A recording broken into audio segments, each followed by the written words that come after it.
Are you looking to buy a rental property, but you're really not sure of the process or how to go about it?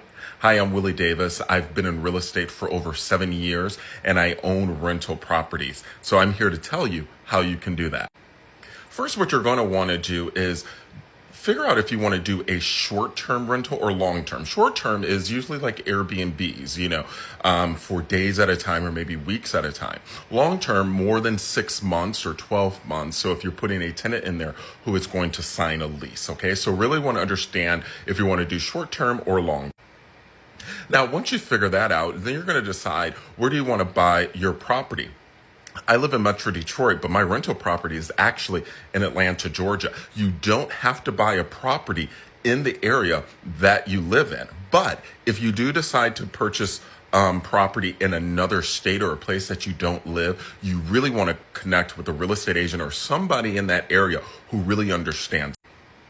As you're doing that, as you're trying to figure out which property, whether it be short-term or long-term, you really want to run the numbers. No point of purchasing something if the numbers just don't match. If it's short-term, really understanding how the short-term rental industry is going in that area, okay? A place like Orlando, Florida, a lot of short-term rentals, so that area could be very saturated. Do you want to go into a more up-and-coming place, okay? If you're doing long-term rentals, there are so many places in the Midwest and in the South that you can purchase real estate relatively affordable that also have decent rents.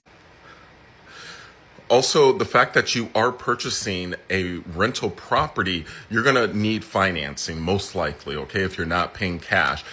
Your real estate agent should be able to connect you with a lender who has programs or can give you insights on various financing options that you can take advantage of.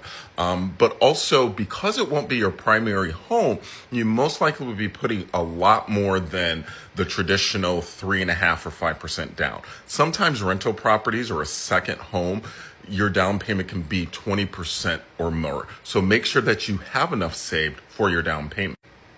Once you do have that property purchased, whether it be short-term or long-term, you want to also figure out if you want to have a property management company manage it, if you want to have somebody, come and check on the place. You really want to get your infrastructure of your business in place. I have another video that kind of goes through for first-time landlords about 6 different things that you should look for or consider doing when you do purchase your investment property.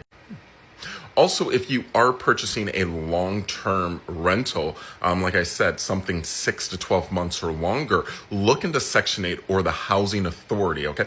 I have a rental in Atlanta, Georgia, and my tenant in there currently, she is a Section 8 tenant, okay? And that's guaranteed income every month. And the great thing about you in Section 8 is there's multiple verifications. Section 8 does their own verification and background check. I do my own verification, background check, employment check, all of those different things. So if you are looking to do long-term rentals, Section 8 is a great option. And finally, now that you've purchased the property, you want to start cash flowing. Like I said earlier, you really want to make sure you're purchasing something that is going to cash flow. So you want to have already run your numbers, okay? If you like this content, please like and subscribe.